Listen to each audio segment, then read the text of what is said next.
Hello students, welcome to legal squad. और मैं हूं विवेक और मैं आज फिर से स्टार्ट करने जा रहा हूं lecture series taught of law of taught का एक अगला लेक्चर, जिसमें आज हम लोग डील करेंगे स्ट्रिक्ट लायबिलिटी। ठीक है, सबसे इंपॉर्टेंट सब्जेक्ट मैटर है टॉट का। ठीक है, स्ट्रिक्ट लायबिलिटी मीन्स होता क्या है। ठीक है, तो स्ट्रिक्ट लायबिलिटी जो कॉन्सेप्ट है ना, वो रिलेंट वर्सेस फ्लेचर का केस में आया है। ठीक है, तो इसलिए दिया गया strict liability reliant versus Fletcher, strict liability reliant versus Fletcher.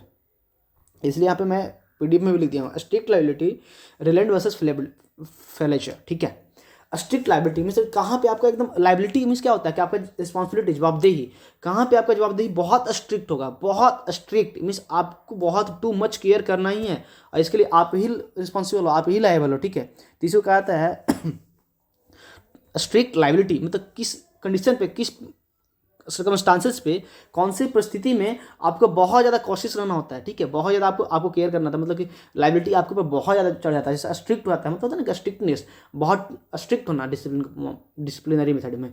तो लायबिलिटी कैसा, स्ट्रिक्ट लायबिलिटी, बहुत एकदम कड़ा जवाबदेही आपका होने वाला है। ठीक है, तो the principle of strict liability has its origin in the leading reliant versus Fletcher. ठीक है, जो प्रिंसिपल ऑफ स्ट्रिक्ट लायबिलिटी है ना, वो जो निकल के आया है रिलेंट वर्सेस फ्लेचर में। देखो मैं पहले ही बताया हूँ, ठीक है, कि जो टॉट लॉ ऑफ टॉट है ना, टॉट लॉ है जो कि एक, तो ऐसा नहीं कि मतलब कि बन गया है कि दिन रात में मिलाकर, not made in day by day और नाइट। ठीक है, कोई दिन और रात मिलाकर नहीं बन गया है, इवॉल्विंग सब्जेक्ट है। ठीक है, इवोल्यूशन के थ्रू बना है, ईयर बाय ईयर। तो सेम इसी तरीके से इसमें एक स्ट्रिक्ट लायबिलिटी है, मीन्स ऐसा लायबिलिटी जो कि बहुत स्ट्रिक्ट है, आपको बहुत कॉशियस से मेंटेन करना पड़ेगा। ठीक है, तो स्ट्रिक्ट लायबिलिटी जो कि रिलेंट वर्सेस फ्लेचर के केस में डिसाइड किया गया है। तो इस केस में क्या होता है ना कि एक मिल ऑनर होता है। ठीक है, बी एक पर्सन है जो कि एक मिल ऑनर है, एक कॉन्ट्रैक्टर से वो कॉन्टैक्ट करता है। ठीक है, एक कॉन्ट्रैक्टर से कॉन्टैक्ट करता है कि तुम मेरी ज़मीन में क्या करो ना, एक बहुत बड़ा रिजर्वायर बना दो, वाटर का रिजर्वायर बना दो। ठीक है, तो देखो फिर से मैं बता रहा हूँ, बी ये बहुत इंपॉर्टेंट है, एक केस लॉ पे ही, लॉ से ही समझ सकते हो। ठीक है, तो रिलेंट वर्सेस फ्लेचर एक केस है, रिलेंट वर्सेस फ्लेचर। इसमें क्या बताया गया है कि बी जो है एक मिल ऑनर होता है। ठीक है, तो मिल का मालिक होता है। ठीक है, एक इंडिपेंडेंट कॉन्ट्रैक्टर को हायर करता है, एम्प्लॉयर करता है अपने पास, एक काम कर, तुम मेरे ज़मीन में एक वाटर का रिजर्वायर बना दो। ठीक है, वो कॉन्ट्रैक्टर जो है ना, उस ज़मीन में एक बड़ा सा रिजर्वायर बनाता है। उसके रिजर्वायर बनाने की वजह से उसमें कुछ गड़बड़ी करता है, मतलब कि ज़मीन को अक्रॉस करता है, वो पार करता है। ठीक है, बहुत बड़ा गड्ढा करता है, वहाँ पे कुछ सैफ्ट वगैरह अक्रॉस करता है, ज़मीन के इधर से उधर करता है, पास करता है। ठीक है, वहाँ पे बनाता है। तो उसके रिजर्वायर बनाने से बगल वाले के जमीन होता है ना, उसमें माइंस होता है। क्या होता है, उसका माइन होता है। उसके माइंस में ना उसके रिजर्वायर से कुछ मतलब कि रिशिंग होता है, मतलब कि गस्ट हो जाता है, मतलब कुछ प्रॉब्लम आता है, लीकेज आता है, वहाँ से गस्टिंग के थ्रू उसके माइंस में फ्लड आता है। ठीक है, वहाँ से पानी भर के फ्लड आता है। इस कंडीशन में ए जो है ना, शू करता है कोर्ट में, क्या करता है, कोर्ट में शू करता है भाई। तो ए जो पर्सन, बी एक मिल ऑनर है। ठीक है, वो अपने ज़मीन में एक कॉन्ट्रैक्टर के थ्रू क्या करवाया है, एक बहुत बड़ा वाटर रिजर्वायर बनाया है। ठीक है, और वाटर रिजर्वायर जो बनाया है, उसको बनाने की वजह से कुछ गड़बड़ी, कुछ मतलब कि कॉन्ट्रैक्टर का मिस्टेक हो गया, नेग्लिजेंट हो गया। ठीक है, कुछ एक सैप्ट छूट गया, सैप्ट है ना, आर पार होकर क्रॉस करके छूट गया। उसकी वजह से ए जो पर्सन है उसके ज़मीन में माइन होता है। ठीक है, उसके माइंस में क्या आता है, फ्लड आता है, और ए जो है कोर्ट में चला आता है। तो इस कंडीशन में देखो, कोर्ट जो है ना हेल्ड लायबल करता है, court held B was liable on the ground of strict liability. Court जो है ना बी को लायबल करता है स्ट्रिक्ट लायबिलिटी में। बस यहाँ पे देखो, बी के लॉयर बोला होगा कि यहाँ पे तो भाई इसने किया नहीं, इसके पानी की रिश्ते की वजह से हुआ है और बनाने की वजह से हुआ है। तो इस कंडीशन में पता है क्या बोलता है कोर्ट कि नहीं, अगर आप अपने ज़मीन पे कुछ बहुत बड़ा काम कर रहे हो, ठीक है, कुछ भी ऐसा काम करो जो कि मिस्टीवियस है, जो कि रियल में डैमेज कर सकता है किसी को, तो आप खुद उसे कंट्रोल करो, सारा मेजर्स आप फॉलो करोगे। किसी अगले को प्रॉब्लम होता है ना, जिसकी रिस्पॉन्सिबिलिटी भी आपका ही है, क्योंकि छोटा मोटा थोड़ी ना, टंकी, पानी की टंकी बना रहे थे, एक बहुत बड़ा वाटर रिजर्वायर बना रहे हो। ठीक है, जिसमें 1-2 लाख क्यूबिक टन वाटर है, एक बहुत बड़ा रिजर्वायर है। उसके वजह से किसी को भाई, वो अगर एक बार फूट जाएगा तो पानी गिरेगा जिधर की उधर, फ्लड आ जाएगा, मतलब आसपास के लोग परेशान हो जाएंगे, डैमेज हो जाएगा। तो इस कंडीशन में लायबिलिटी के साथ स्ट्रिक्ट लायबिलिटी, बहुत कड़ा जवाबदेही है। ठीक है, तो इस कंडीशन में स्ट्रिक्ट लायबिलिटी होता है, मतलब आपका ही लायबिलिटी, कैसा लायबिलिटी, बहुत स्ट्रिक्ट लायबिलिटी है, बहुत स्ट्रिक्ट केयर करना होगा आपको कि आपकी वजह से किसी को कुछ भी प्रॉब्लम ना हो। ठीक है, अगर आपके लैंड में कुछ ऐसा मिस्टीवियस वर्क है, ठीक है, अगले को डैमेज कर सकता है, तो उस कंडीशन में आप ही लायबल हो। ठीक है, देखो गड़बड़ी तो निग्लिजेंट किसका रहा, कॉन्ट्रैक्टर का, बट लायबल कौन है, ऑनर, क्योंकि भाई ऑनर तो है ना, इंडिपेंडेंट कॉन्ट्रैक्टर था, वो तुम्हारे एम्प्लॉयमेंट के अंदर वो काम, एम्प्लॉयमेंट के कॉन्ट्रैक्ट में काम किया, वो बना के चला गया। बट लायबल कौन होगा, बी जो है ना मिल ऑनर, वो होगा। ठीक है, तो देखो यहाँ पे कोर्ट क्या क्या ऑब्जर्व किया है। यहाँ पे याद रखना बहुत इंपॉर्टेंट है ब्लैकवर्ड जे, ये जो जे है ना जज का साइन होता है, ठीक है। तो इस केस में जो जज थे ना जस्टिस ब्लैकबर्न थे, ठीक है। ब्लैकबर्न इंपॉर्टेंट कॉन्सेप्ट है, ठीक है। Rylands versus Fletcher, Rylands versus Fletcher, Rylands versus Fletcher, इस कंडीशन में केस को एकदम भूलना ही नहीं है, बहुत इंपॉर्टेंट है, ठीक है। मैं देखो 3 स्टार मार्क कर रहा हूँ, 3 क्या मैं 5 स्टार कर दूंगा, कहो तो 7 भी कर दूंगा, इतना इंपॉर्टेंट है जी, इसे भूलना ही नहीं है। स्ट्रिक्ट लायबिलिटी रिलैंड वर्सेस फ्लेचर, इस लायबिलिटी जैसे मैं लिखा हूँ ना यहाँ पे देखो हेड लाइन बनाया ना, ऐसे ही याद करो ना कि स्ट्रिक्ट लायबिलिटी रिलैंड वर्सेस फ्लेचर कौन से केस में आया, तो रिलैंड वर्सेस फ्लेचर। इस केस का मेन सब्जेक्ट क्या था, तो एक बी जो है मेल ऑनर था, वो अपने लैंड में बहुत बड़ा वाटर रिजर्वायर बनाया, उसको वाटर रिजर्वायर की वजह से अगले के माइन में वाटर फ्लड आ गया कुछ प्रॉब्लम होने की वजह से, तो भी अगला जो है ना सू कर दे कोर्ट में। तो कोर्ट क्या हेल्ड किया कि भाई तुम लायबल हो क्योंकि तुम इतने बड़े प्रोजेक्ट कर रहे हो, इतना बड़ा मिसयूज काम कर रहे हो, उसकी वजह से किसी अगले को प्रॉब्लम हो गया या फिर हो जाएगा, तो इसका स्ट्रिक्ट लायबिलिटी पूर्ण जवाबदेही तुम्हारा ही है। तो स्ट्रिक्ट लायबिलिटी, ठीक है, पूर्ण जवाबदेही, स्ट्रिक्ट लायबिलिटी याद रखना, मतलब बहुत कड़ा स्ट्रिक्ट तरीके से तुम्हारा रिस्पॉन्सिबिलिटी चेक करने का। इसमें क्या हेल्ड किया है, ब्लैक वन जज का नाम क्या है, तो ब्लैक वन, ठीक है, Rylands versus Fletcher. The true rules of law is that, law का ट्रू रूल यही है कि the person who for his own purpose, कोई पर्सन खुद के पर्पस के लिए bring on his land and collect and keeps there anything likely to do mischievous, अगर कोई मिस्चीवियस काम है, मिस्चीवियस सब्जेक्ट है, तो आपको लैंड में कर रहे हो तो आपको उसे अच्छे से रखना होगा, ठीक है। इफ़ इट स्कैप, ठीक है, अगर वो स्कैप कर जाता है तो must keep it in at his peril and if he does not do so, अगर वैसा नहीं होता है तो प्राइम से अनस्टेबल हो गए तुम ही अगर डैमेज के लिए, ठीक है। अगर वो कोई किसी तरीके से अगर गड़बड़ी हो जाए तो आपके वजह से हुआ है तो भाई आप रिस्पॉन्सिबल हो, इसके कहते हैं स्ट्रिक्ट लायबिलिटी। ये छोटा मोटा मैटर नहीं है ना, बहुत बड़ा वाटर रिजर्वायर बना दो, बहुत बड़ा एक प्लांट करवा दो, बहुत बड़ा एक डेंजरस गैस फैक्ट्री खोल रहे हो तुम्हारे भाई, तो सारा तुम उसके गैस मतलब पॉइजनस गैस है, उसका लीक कर देने से आसपास के लोग के एरिया के मर जाएंगे, इससे है ना मिथाइल आइसोसाइनाइड गैस ट्रेजेडी जो हुआ था भोपाल में 1984 में, ठीक है, यही दिसंबर के मंथ में हुआ था, 4 या 5 दिसंबर से कुछ हुआ था, 7 दिसंबर, मुझे कोई रिकॉल नहीं है टाइम डेट, ठीक है। तो इस रूल में क्या हेल्ड किया कि B was not negligent, B negligent नहीं था, बी क्या है, मिल का ऑनर जो अपने लैंड में वाटर जो रिजर्वायर बनाया वो नेग्लिजेंट नहीं था, ठीक है। वो क्या था, although the contractor were negligent, ठीक है, कॉन्ट्रैक्टर जो था वो नेग्लिजेंट था, but still under the rule of strict liability B was held liable. तो स्ट्रिक्ट लायबिलिटी के रूल के अंदर बी लायबल है, मतलब मिल का ऑनर, भाई सारा precautions measures, safety measures, cautious measure तुम्हें देखना होता, सारा सावधानी तुम्हें बरतना चाहिए था तुम्हारे, ठीक है। इसलिए अगर किसी को प्रॉब्लम हुआ तो इसका लायबिलिटी तुम्हारे पास है, ठीक है। स्कोप ऑफ रूल क्या है ना, मतलब स्कोप क्या है इस रूल का, तो इस कंडीशन में क्या है, एक बहुत बड़ा प्रिंसिपल बन गया, ठीक है। उस जब देखिए जस्टिस ब्लैकमैन जो थे वो जब डिसीजन तो उन्हें खुद पता नहीं था कि मेरा डिसीजन इतना बड़ा मतलब प्रिंसिपल्स बन जाएगा, तो ये प्रिंसिपल स्ट्रिक्ट लायबिलिटी प्रिंसिपल बन के अराइज हुआ, ठीक है, in the year later year में आने वाले समय में। और डिसीजन है ना जहाँ पता है, स्केप ऑफ फायर, आग लगने के कंडीशन में, गैस एक्सप्लोजिव में, ठीक है, इलेक्ट्रिसिटी वाले में, वायर के मैटर में, वाइब्रेशन के मैटर में, बैड फ्यूम्स के मैटर में, ये सब कंडीशन जब होने वाला है ना, मतलब कहीं पे कोई भी तुम अगर बहुत डेंजरस गैस रख रहे हो अपने प्रॉपर्टी में, अगर उस गैस के लीकेज होने से आसपास के लोगों को कुछ प्रॉब्लम होगा तो उसमें तुम ही फंसोगे ना, ये स्ट्रिक्ट लायबिलिटी है। मीन्स गैस तुम रख रहे हो डेंजरस सब्सटेंस है ना, लार्ज अमाउंट में किसी को नुकसान होने वाला है, डैमेज होने वाला है पब्लिक को या किसी पर्सन को। अगर इलेक्ट्रिसिटी है, ठीक है, तुम इलेक्ट्रिसिटी को कहीं पे मतलब बहुत बड़ा ग्रिड करे हो या फिर तुम बहुत बड़ा एक गैजेट लगाया इलेक्ट्रिसिटी रिलेटेड, उससे कुछ प्रॉब्लम होगा, आसपास के लोगों को प्रॉब्लम होगा, तो इसमें स्ट्रिक्ट लायबिलिटी है। मतलब तुम्हारा जो लायबिलिटी, अगर तुम ऑनर हो तो तुम्हारा लायबिलिटी बहुत स्ट्रिक्ट है, ठीक है, तुम्हें ही केयर करना पड़ेगा हर चीज़, किसी को प्रॉब्लम होगा तो तुम रिस्पॉन्सिबल हो, ठीक है। चलो तो हम लोग देखते हैं एक केस है, और इन शिफ्टमैन केसेज में क्या होता है कि plaintiff was injured by just struck by falling flag. देखो एक झंडे का एक पोल गिर जाता है, ठीक है, उसमें क्या होता है कि एक प्लेंटिव जो है ना, plaintiff was injured as he was struck by एक फॉलिंग फ्लैग पोल, ठीक है।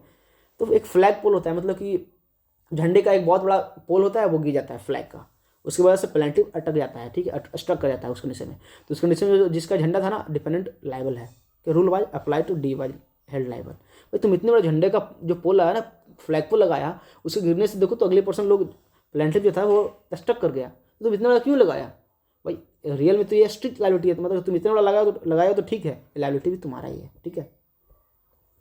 If the flooding is due to natural causes, अगर फ्लडिंग नेचुरल कॉजेज से हुआ है, ठीक है, तो in the case of gravitation then defendant will not liable. अगर फ्लडिंग हो गया, ठीक है, अगर किसी का गया नेचुरल कॉजेज में ग्रेविटेशन की वजह से हुआ है, ठीक है, अर्थक्वेक आ गया, उस कंडीशन में डिफरेंट जो है ना लायबल नहीं होता है, ठीक है भाई, नेचुरल कॉजेज हुआ है। देखो ये बहुत बड़ा डिफेंस, मैं पहले ही बता चुका हूँ ना कि vis major act of God, ये डिफेंस है, बहुत बड़ा डिफेंस है। अगर कोई एक पर्सन है अपने बगीचे में, गार्डन में एक जहरीला पेड़ लगाता है और किसी दूसरे पर्सन का घोड़ा जो है ना उस पत्ते को खा के मर जाता है, तो उस कंडीशन में क्या होगा? तो केस कर देता है, जिसका घोड़ा होता है वो कोर्ट में केस कर देता है, ठीक है, शू कर देता है। तो जिसका गार्डन होता है ना वो कहता है कि भाई मैं अपने गार्डन में कुछ भी लगाऊं, मुझे तुम्हें क्या मतलब, तुम्हारा घोड़ा क्यों खाया? तो कोर्ट लायबल करता कि नहीं, आप अपने बगीचे में गार्डन में कुछ भी लगाओगे, ठीक है, बट वैसा कुछ नहीं लगाओगे जिससे अगले का प्रॉब्लम हो जाएगा, ठीक है भाई। पेड़ है और जानवर है, उसका पत्ता खा गया तो कौन सी बड़ी बात है, खा सकता जानवर है ना, उसे थोड़ी नहीं पता है।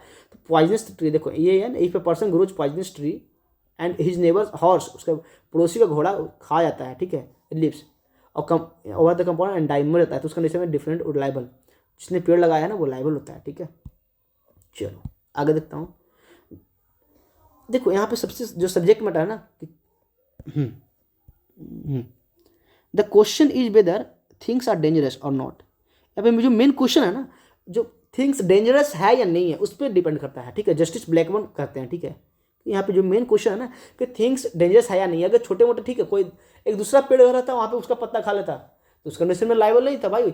एक नॉर्मल पेड़ है, ट्री है, उसके पत्ते जो लिप्स है, घोड़े बहुत सारा खा लिया, बहुत सारा पत्ता खा लिया और घोड़े को मतलब कि हजम नहीं हुआ, उस कंडीशन में मेडिकल प्रॉब्लम हुआ और जो घोड़े का ऑनर था, नेवर था, वो केस कर देगा। तो वो कह सकता है कि ठीक है इस पत्ते को एक दो पत्ते से खाने से कुछ नहीं, बट घोड़ा कुछ भी खा लिया, बहुत ज़्यादा खा लिया, उसमें मेडिकल इशू होगा, तो उसमें मेरा थोड़ी ना कंडीशन, मैं थोड़ी ना लायबल हूँ, ठीक है, इस कंडीशन में लायबल नहीं है। बट अगर पॉइजनस ट्री है, means question is whether the things are dangerous और नॉट, अगर थिंग्स डेंजरस है तो आपका लायबिलिटी स्ट्रिक्ट होने वाला है, बहुत ज़्यादा हाई ग्रेविटी में होने वाला है, ठीक है, और छोटे मोटे मैटर में नहीं होता है। देखो इसका एक्सेप्शन भी है, तो एक्सेप्शन क्या है, तो कंसेंट ऑन प्लेंटिव, अगर कोई काम करवा रहे हो इसमें प्लेंटिव का काम है, ये कंसेंट है, तो इस कंडीशन में क्या होता है, कुछ भी होने वाला नहीं है, मतलब कि आप स्ट्रिक्ट लायबिलिटी का रूल फॉलो नहीं होता है। If the plaintiff has given his consent, अगर प्लेंटिव अपना कंसेंट दिया है तो then strict liability rule will not apply, ठीक है। But voluntary non fit injury है, मतलब आपका कंसेंट है और आपको इंजरी होता है तो आप लायबल नहीं हो, यही तो बोल रहा है ना, strict liability not apply, voluntary non fit injury apply हो जाएगा। Defendant will not be liable, भाई मैं बोला हूँ कि ठीक है तुम मेरे साथ एक काम करो और तुम्हारे काम करने से मुझे लॉस होता है, तो मेरा कंसेंट है ना, मुझे तो पता होना चाहिए ना कि तुम्हारे काम करने से मुझे लॉस होगा, तो इस सब कंडीशन में नहीं होता। देखो यहाँ पे चलो एक केस फिर देख लेता हूँ, Peter versus Prince of Wales, ठीक है, ठीक है। इसमें क्या होता है, Peter versus Prince of Wales में क्या होता है कि एक थिएटर होता है, क्या होता है, एक थिएटर होता है, ठीक है। ये जो पर्सन है ना लीज पे लेता है एक थिएटर और उसमें पाइप फिक्स करता है, रनिंग वाटर को इधर उधर, मतलब फायर का हजार्ड होगा, मतलब आग लगेगा ना तो उस कंडीशन में एक वाटर का पाइप लगवा देता है, ठीक है, कि एक काम करो वाटर का पाइप लगवा दो और इसमें पानी रहेगा, जब भी अगर फायर हजार्ड होगा तो थिएटर में मतलब बुताया जाएगा आग को, ठीक है। उस कंडीशन में क्या होता है ना कि पाइप का पानी है जम जाता है, क्या होता है, जम जाता है, और उस कंडीशन में उससे प्रॉपर्टी लॉस होता है, ठीक है। ड्यू टू फ्रॉस्ट, देखो due to frost there was leakage in the pipe, जम जाने से पाइप में लीकेज होता है, और लीकेज होने से क्या होता है ना कि damage to the property of P की प्रॉपर्टी, प्लेंटिव की प्रॉपर्टी डैमेज होता है। तो देखो एक पर्सन है, ये जो है ना एक थिएटर लिया डी से, किससे लिया, डी से, ठीक है। थिएटर में पाइप पहले से था, वो लगवा दिया डी से, एक काम करो कि मेरे थिएटर में पाइप लगा दो, उसमें वाटर रहेगा, और क्यों, क्योंकि अगर फायर हजार्ड होगा ना, अगर आग उग लगेगा तो उसे बताने में काम आएगा। उस कंडीशन में भाई लगवा दिया डी, और उसके बाद थिएटर को बेच दिया ए के पास। अब पाइप जो था ना पानी में वाटर वाला पाइप था वो फ्रॉस्ट जम गया, उसकी वजह से लीकेज हो गया और कुछ प्रॉपर्टी डैमेज हो गया ए का। अभी जो है कोर्ट में डी को सू कर दिया कि तुम जो लगाया ना पाइप उससे पानी जम गया और फ्रॉस्ट हो गया, वहाँ से लीकेज हो गया और मेरा प्रॉपर्टी डैमेज हुआ, तो डी लायबल नहीं है। इस क्यों डी बोला था ना यहाँ पे भाई कंसेंट तुम्हारा, ए नहीं तो बोला था डी को कि तुम पाइप लगा दो थिएटर में, है ना। और भाई ये तो सबको यहाँ के नेचुरल कंडीशन है, पानी अगर जो बहुत ज़्यादा टेम्परेचर नीचे जीरो से नीचे आएगा तो वाटर जो है बर्फ बन जाएगा, आइस में कन्वर्ट हो जाएगा, फ्रॉस्ट कर जाएगा, और लीकेज हो गया तो मेरा प्रॉब्लम थोड़ी ना है, वो तो तुम्हारा कंसेंट था ऑलरेडी। तो court held D not liable, ठीक है, डिफरेंट लायबल नहीं है, there was consent of plaintiff, plaintiff का ही कंसेंट है, ठीक है। कॉमन बेनिफिट एक कंडीशन यहाँ पे है, अगर ऐसा काम जिसमें कॉमन बेनिफिट है प्लेंटिव और डिफरेंट दोनों का, ठीक है, उस कंडीशन में कोई लाइबल नहीं होता है, ठीक है। अगर source of danger is A for common benefit अब बोथ प्लेंटिफ एंड डिफेंडेंट। यहाँ पे देखो एक पर्सन है ए और बी, मैं यहाँ पे थोड़ा तरीके से लिखूँ समझ जाओगे तुम लोग। एक घर है, ठीक है, ए नॉर्मल है, ये ग्राउंड फ्लोर है, ठीक है। ग्राउंड फ्लोर में ए रहता है, ऊपर वाला फ्लोर में बी रहता है, ऊपर वाटर है, ठीक है, ऊपर वाटर टैंक है। ऊपर देखो मैं ग्रीन से मैं ऊपर वाटर टैंक है जिसमें वाटर है, पता है इसमें पानी रखा होता है और पाइप से नीचे ये भी फ्लोर में आता है और ये भी फ्लोर में आता है, ग्राउंड फ्लोर में आता है। अब देखो क्या करता है चूहे, क्या करता है ना, चूहे की वजह से इसमें कुछ बॉक्स ये क्या कर देता है, लीकेज हो जाता है, चूहे कट कर देता है, ठीक है। चूहे के कट करने की वजह से जो ग्राउंड फ्लोर में पानी आके ग्राउंड फ्लोर पूरा वाटर जम जाता है, ठीक है, ग्राउंड फ्लोर पूरा वाटर जम जाता है, ए को प्रॉपर्टी लॉस होता है। इस कंडीशन में ए जो है ना बी को सू नहीं कर सकते। हाँ तुम ऊपर से क्यों नहीं देख सकता, देखा तो भाई जो वाटर तुम्हारे ऊपर है, तुम लीकेज हो गया, चूहे काट दिया, तो देखो इस कंडीशन में कोई लाइबल नहीं, बी लाइबल नहीं होगा क्योंकि एक कॉमन बेनिफिट के लिए, ठीक है, पर्सनल बेनिफिट के लिए थोड़ी लगवाया था वाटर कि ठीक है ये बहुत बड़ा, यहाँ पे एक छोटा एक बड़ा सा टैंक लगा देता हूँ, सिर्फ मैं पानी लूंगा। ये तो था दोनों के बेनिफिट के लिए, कॉमन बेनिफिट के लिए पर्पस था। यहाँ पे चूहा काट दिया और एक ग्राउंड फ्लोर में पानी भर गया तो ए लाइबल नहीं होता, ये बी लाइबल नहीं होगा, ठीक है। इस कंडीशन में क्या होता है, held at court held at B not liable, ठीक है। रीजन क्या था कि arrangement was for common benefit, वो जो अरेंजमेंट था ना वाटर टैंक वो कॉमन बेनिफिट के लिए था, ठीक है। एक्ट ऑफ स्ट्रेंजर, अगर कोई स्ट्रेंजर पर्सन का एक्ट है, ठीक है, मान लो कि ए और बी है, ए को लॉस हो गया, ठीक है, सी के वजह से, तो ए बी को कैसे सू कर सकता है, ए स्ट्रेंजर। देखो मैं इसके एग्जाम्पल्स बता दूंगा, ठीक है। एक केस है रिचार्ड वर्सेस लोथियन, ठीक है, एक स्ट्रेंजर पर्सन है, ठीक है, वो क्या करता है ना, एक बेस्ट पाइप होता है ना, मतलब कचरा का पाइप होता है, उसे ब्लॉक करता है, क्या, स्ट्रेंजर पाइप। स्ट्रेंजर पर्सन एक कचरे के पाइप को बंद करता है, ठीक है। उसके वजह से पाइप को बंद कर देने की वजह से क्या होता है कि डी का जो प्रीमिसेस, डिफरेंट का जो प्रीमिसेस है वो फुल हो जाता है, कचरा से भर जाता है, उसके उसमें फ्लड आ जाता है उसके प्रीमिसेस में, ठीक है। प्रीमिसेस समझते हो ना, मतलब उसका इलाका, ठीक है, उसका अपना एरिया, तो उसके प्रीमिसेस फ्लड आता है। अब जो प्लेंटिफ है ना, डिफरेंट को सू करता है कि मुझे कंपनसेशन चाहिए, तुम्हारे पाइप की वजह से हुआ है, तो भाई पाइप की वजह से मेरे हुआ, बट वो मैं थोड़ी ना किया, मेरा पाइप क्रॉस हुआ बट मैं थोड़ी ना किया हूँ, ये कोई स्ट्रेंजर पर्सन कर दिया, थर्ड पर्सन किया है। उस कंडीशन में क्या होता है ना, डिफेंडेंट वाज नॉट लाइबल, क्यों कि act was due to stranger, किसी थर्ड पर्सन का काम। भाई थर्ड एक्ट ऑफ स्ट्रेंजर ये जनरल डिफेंस है, कुछ दूसरे की वजह से थर्ड पर्सन के एक्ट की वजह से मैं क्यों सफर करूँगा, ठीक है। स्टैट्यूटरी अथॉरिटी, अगर कोई गवर्नमेंट ने काम दिया किसी कंपनी वाले को, तुम ये काम करो और उस लॉस से, उसके कंपनी के एक्शन से किसी को लॉस होता है, तो उसके इसमें कंपनी लाइबल नहीं है, ठीक है। इसे बता। फिर एक्ट ऑफ गॉड, ये तो पहले ही बता चुका है, बहुत बड़ा डिफेंस है, मेजर डिफेंस है, ठीक है, एक जनरल डिफेंस भी है, क्या है, और बहुत बड़ा मेजर डिफेंस है। एक्ट ऑफ गॉड, अगर अर्थक्वेक, ठीक है, आ गया, नेचुरल कुछ फिनोमेना आ गया, उसका इसमें नहीं होता है। डिफॉल्ट ऑफ प्लेंटिफ, अगर प्लेंटिफ का ही डिफॉल्ट है, अगर प्लेंटिफ ने ही डिफॉल्ट कर दिया, ठीक है, इंजुरी हुआ है, और अगर मान लो कि मैं या लो कि ए पर्सन है, ठीक है, ए को और बी के बीच में कुछ लेन देन है, और ए को इंजरी हुआ है खुद के कामों से, ठीक है, ए को इंजरी हुआ है खुद के कामों से, खुद के डिफॉल्ट की वजह से, तो बी को सू नहीं कर सकता है, ठीक है। चलो अब देखो सेंटियर एक्शन, इसमें क्या होता है कि अगर सेंटियर एक्शन में क्या होता है, अगर तुम्हें नॉलेज है, ठीक है, action when there is knowledge, वैसा एक्शन जहाँ पे तुम्हारा नॉलेज है, ठीक है। अगर तुम्हारे नॉलेज में होकर भी कुछ हो रहा है तो तुम्हें ये डिफेंस है, तुम्हें तो पता है कि यहाँ पे भाई लॉस होने वाला है, ठीक है, यहाँ पे प्रॉब्लम होगा, ठीक है, तुम्हें तो पता है ना कि यहाँ पे मुझे डैमेज होने वाला है, लीगल इंजरी होने वाला है, तो भाई मैं लायबल कैसे हूँ, तुम्हें यहाँ पे नहीं रहना चाहिए था इस कंडीशन में। अगर नॉलेज में है और अपने नॉलेज के बाद भी तुम ऐसा काम कर रहे हो तो वो उसमें तुम लायबल नहीं है। जैसे देखो जानवर, मेनली ये जो है ना जानवर के मैटर में होता है।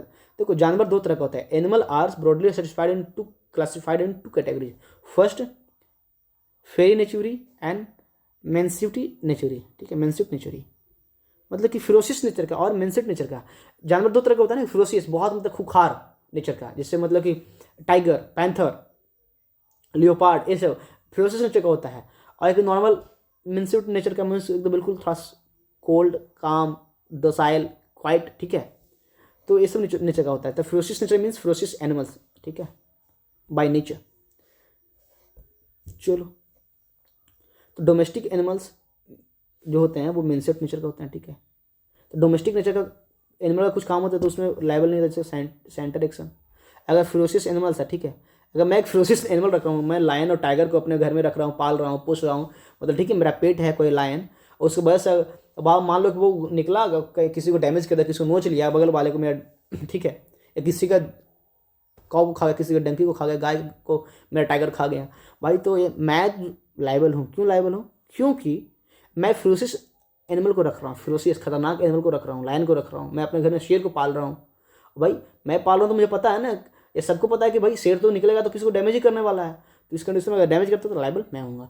अब डोमेस्टिक नेचर क्या होता है कि भाई मैं नॉर्मल से कोई पर्सन को रखा हूँ, एक छोटा सा एनिमल को रखा हूँ, उसके नीचे कुछ लॉस होता है तो वो लायबल कंडीशन में नहीं होता है। ठीक है, चलो यहाँ पे भी देखो 2 केस है, हडसन वर्सेस रॉबर्ट, ठीक है, जैक्सन वर्सेस स्मिथसन। रीड करना ज़्यादा कोई इंपॉर्टेंट है नहीं। इसमें क्या होता है ना, हडसन वर्सेस रॉबर्ट में कि बुल को रेड हैंगचीफ दिखाता है, रुमाल दिखाता है, लाल कपड़ा दिखाता है, उसके में बुल जो है ना दौड़ जाता है, वो मारता है किसी दूसरे को। उसमें क्या होता है, डिफरेंट लायबल होता है। भाई डिफरेंट को पता होता है ना कि जो बुल है बुल को लाल कपड़े दिखाने से वो भड़क जाता है, जो सांड है वो भड़क जाता है लाल कपड़े दिखाने से। उस कंडीशन में तुमने क्यों दिखाया, तुमने दिखाया तब ना अगले को डैमेज हुआ है ना, तो उस कंडीशन में डिफरेंट लायबल होता है। जैक्सन वर्सेस स्मिथसन में क्या होता है कि एक पर्सन जो होता है ना, उसका नाम है कैथरीन, जो एक रैम के द्वारा अटैक कर दिया जाता है उस पर, ठीक है। उस कंडीशन में भी डिफरेंट, इसमें भी लायबल होता है। क्योंकि भाई डिफरेंट लायबल क्यों नहीं हुआ, क्योंकि डिफरेंट को पता है ना कि वो एनिमल का नेचर कैसा है, ठीक है, प्रोपेंसिटी कैसा है, वो मतलब कि उसका वो कब इंस्टिगेट कर जाएगा, कब वो मतलब कि भड़क जाएगा जानवर, तो तुम्हें पता है ना, इस कंडीशन में डिफरेंट लायबल होता है। ठीक है, तो चलिए एक बहुत बड़ा कॉन्सेप्ट जो कि लॉ ऑफ टॉट के अंदर था, स्ट्रिक्ट लायबिलिटी मतलब पूर्ण जवाबदेही। ठीक है, इसमें आप लोग अब तक सीख लिए हैं, ठीक है, और पढ़ चुके हैं। रिवीजन कीजिए, पढ़ते रहिए, उम्मीद है कि आप लोग सीखते रहिएगा। चलिए मिलते हैं नेक्स्ट लेक्चर में, तब तक के लिए थैंक यू, बाय।